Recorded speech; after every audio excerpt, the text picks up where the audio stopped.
Modulation effects alter the tonal characteristics of a signal, creating everything from a subtle thickening to a swirling or swooshing sound. Modulation includes such classics as flanging, phase shifting, and chorusing, as well as more exotic varieties like ring modulation and the Leslie rotary speaker effect. Flanging, phasing, and chorusing are all closely related. They're also close cousins to the standard delay effect. In fact, they achieve their results the same way by mixing a delayed copy with the original signal. However, we don't perceive an echo sound due to the extremely short delay times involved. 1 to 10 milliseconds for flanging, only slightly longer, 20 to 30 milliseconds for chorusing. The other key ingredient is modulating the delay time by means of an LFO, or low-frequency oscillator. By continually varying the delay time, the LFO introduces small changes up and down in pitch. Perhaps you've run across this unexpected jump in pitch on your digital delay device if you tweak the delay time while it's still processing a signal. These effects are sometimes classified as pitch-based effects. Chorus effects attempt to simulate the sound of two or more instruments sounding in unison. If you've ever sung in a choir, you'll notice that no matter how hard you try to sing precisely together, each singer will be ever so slightly off in pitch and timing. These slight variations add to the overall fullness of the sound. This effect is relatively simple to simulate electronically by means of the LFO-modulated short delay times that we described a minute ago. This will give you both timing and pitch variation, making the original sound more lush or rich. High-end chorus effects are based on very complex algorithms. These programs use multiple independent taps with random delay times. That creates a natural-sounding ensemble effect from a single audio track. On the other hand, the simple stompbox chorus pedal or preset has become popular as an effect in itself, rather than a convincing emulation of several sounds played together. Applied to clean electric guitar or fretless bass, it's become an especially prominent sound in jazz fusion, especially in the recordings of the early 90s.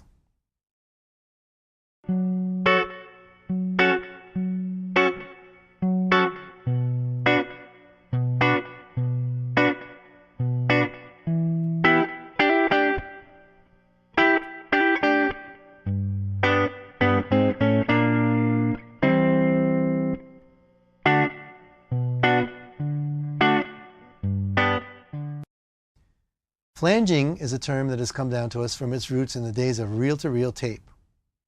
The effect was originally created by playing back an identical recording on two different tape machines and using hand pressure on the outside of one of the tape reels, an area of the reel called the flange, to slightly slow down the playback. This effect is more extreme than chorusing and is characterized by a swooshing, sweeping sound that can resemble the engine of a jet plane passing overhead. Today's flangers simulate this effect by essentially the same means used in the chorus effect, only the delay times are much shorter, so it sounds more like an effect and less like doubling. Some flangers employ two delays, one fixed and the other modulating, to simulate the way the independent tape reels swept past and overtook one another. Flangers also differ from choruses by including a feedback or regeneration parameter, where some of the delayed signal is fed back into its input. This intensifies the effect and can make it sound more metallic.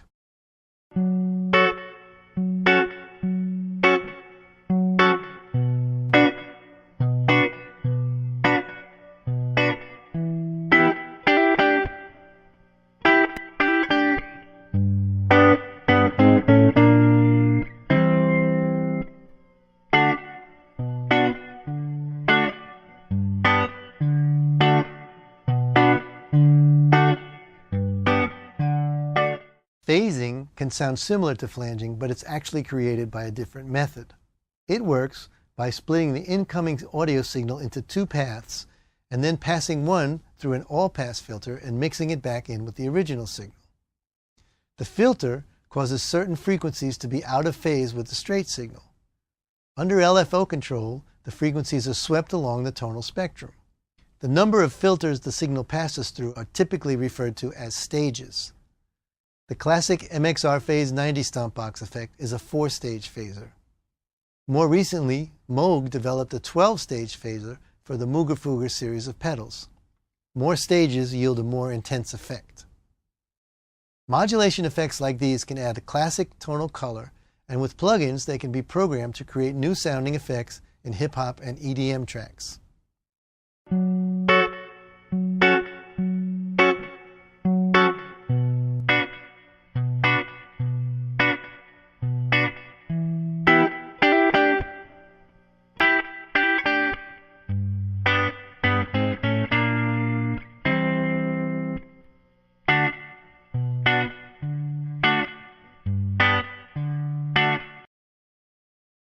When you're ready to save your final mix, your DAW will give you the option of saving the mix in a particular file format. Since you want to maintain the highest resolution sound, you'll probably choose a lossless file format like WAV or AIF. Later, you'll probably need copies in lower res formats like AAC or MP3. Here's some more info about the various audiophile formats.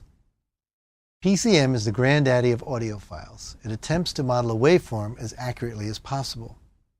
Most other formats manipulate audio via algorithms, so they need to be decoded while playing. PCM audio is considered lossless. It's uncompressed and takes up a lot of hard drive space.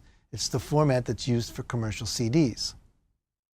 Both WAV and AIF are lossless audio container formats based on PCM with some minor changes. PCM audio for most people comes in these formats depending on whether you use Windows or OS X.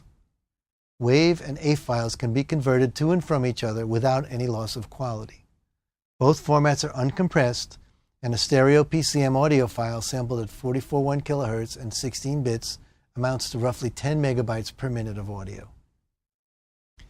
If you're recording at home for the purposes of mixing, you want to use one of these formats because they're full quality. The old SD2 files used by early versions of Pro Tools were also lossless audio files. Most of the formats you see in day-to-day use are lossy. That means some degree of audio quality is sacrificed in exchange for a significant reduction in the file size. For example, an average stereo MP3 runs about 1 megabyte per minute, or a tenth of the size of a PCM file. The conversion process from lossless to a lossy file involves compression and decompression, which combine to form the word codec. Different file formats use different codec algorithms to store data, and so they typically vary in file size for comparable quality. With any lossy format, you lose audio quality once you convert the audio. Lossy formats also use bit rate to refer to audio quality, such as 192 kilobits per second, or kbps. Higher numbers means that more data is being retained after compression, so there's more preservation of detail. Here are some details for the more popular formats. Different formats can affect the quality of your mix. Officially called MPEG-1 Audio Layer 3, MP3 is the most common lossy audio codec today, but it officially requires a license to use for your music. Advanced Audio Coding, or AAC, is a standardized format now used with MPEG-4 video and the preferred format for iTunes distribution. It sounds better than MP3, and no license is needed in order to stream or distribute content in this format. Windows Media Audio, or WMA, is Microsoft's lossy format. It was developed and used to avoid licensing issues with the MP3 format. It's less popular today, but some users still prefer it. Lossy formats are what most people use for the music they listen to and save. If you distribute your music in an online store, it will wind up in a lossy format unless you can distribute to one of the few sites that feature high-resolution audio files. In that case, you can distribute your AIF or WAV mix files in high resolution.